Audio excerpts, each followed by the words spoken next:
Well, this is honestly sort of hilarious. Donald Trump is using as one of his defenses publicly or complaints about his fraud trial, his civil fraud trial in New York. And as he tries to portray himself as the big victim and he's being so wronged, one of the things he's been saying is it's so unfair that I'm not getting a trial with a jury. Instead, it's just for a judge to decide. It's interesting that he's saying that based on a bit of information I'll give you in a moment. But first, that sounds like maybe that's reasonable. Oh, why isn't he getting a jury in this trial? We'll talk about it, but first, here's this from Trump. I was going to come out and say that, as you know, we're not entitled to a jury, which is pretty unusual in the United States of America. So we think it's very unfair that I don't have a jury, but the judge's last statement. I think it's very unfair that we don't have a jury. And again, if you're not familiar with the story, yeah, wait. No fan of Trump, but why isn't he getting a jury? It's too good. You're not ready for this if you haven't heard the story yet. Business Insider reports, while Trump has raged on social media in recent weeks about the decision to forego a jury trial, he only has one group to blame: his legal team.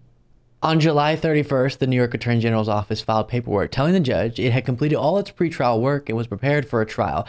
On that form, the lawyers checked a box requesting a, quote, trial without jury. Here is the form right there. Trial without jury.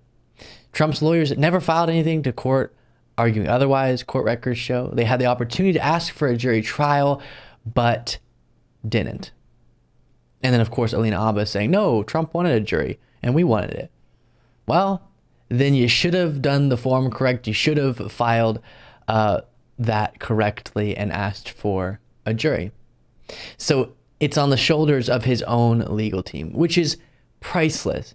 And he does have a very, it seems, incompetent legal team. If they're, which is not going to be exactly the same, but if their public defense of Trump is anything like their in-court defense of Trump, because it's been pretty embarrassing what we've seen, especially from Alina Habba, who was referenced there. So as it's being reported and discussed in kind of headline form, Donald Trump has only to blame the fact that the wrong box was checked by his own lawyers. Thank you so much for watching. If you want to be a part of what makes this show possible, plus get access to the full video version of the show and get a bonus show on the weekends, you can do so by going to lukebeasleyshow.com/membership. That's lukebeasleyshow.com/membership, and there's a link in the description.